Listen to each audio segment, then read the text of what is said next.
Ô, Sérgio, e você interpretou um personagem, que é o Pedro, que passa por muitas tentações. E, diferentemente do que alguém possa imaginar, assim, algum desavisado, não são tentações tão óbvias.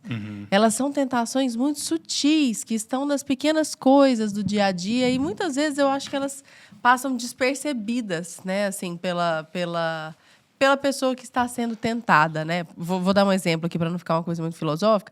Quando você está lá na missa e aí você faz um ato de caridade por alguém, e aí você se sente soberbo por causa daquilo, né? E quantas pessoas não dão uma esmola na rua e de repente caem na vala da soberba. Eu sou bom, sou muito bom, sou muito superior e tudo mais.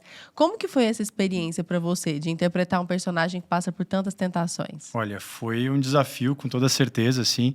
Mas o Pedro, ele representa nós, né? O Pedro, ele é a personificação de tudo que todo mundo passa, né? Todo mundo tem aquela vozinha ali na nossa cabeça que vai nos falando o que a gente deveria fazer e, ao mesmo tempo, a gente vai questionando aquela voz.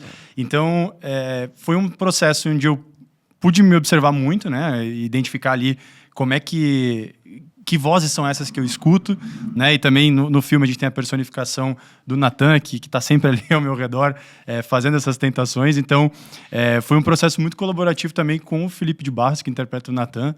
A gente teve um processo de ensaio muito grande, assim, então a gente teve uma troca muito, muito legal, assim, foi um parceirão de cena, assim, então a gente conseguiu desenvolver muito bem essa dinâmica entre a gente, por mais que durante boa parte do filme a gente não contracene verbalizando um com o outro, né? Existia uma troca muito grande, assim.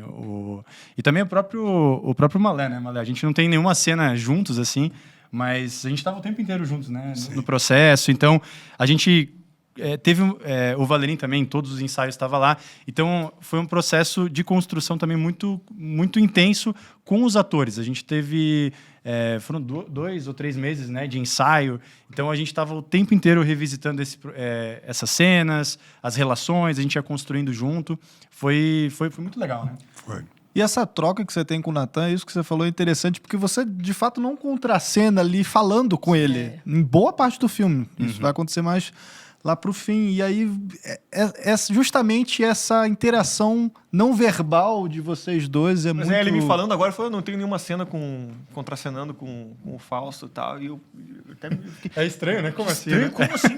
A gente tá o Tem tempo inteiro junto, assim, né? E aí, Mas é verdade. Mas que, de certa forma, as ideias que o Fausto tá ali... Sim, total. Elas estão tão presentes subjetivamente na vida dele ali, né? não diretamente. Que parece que eles estão o tempo todo contracenando, mas na prática eles não estão, né?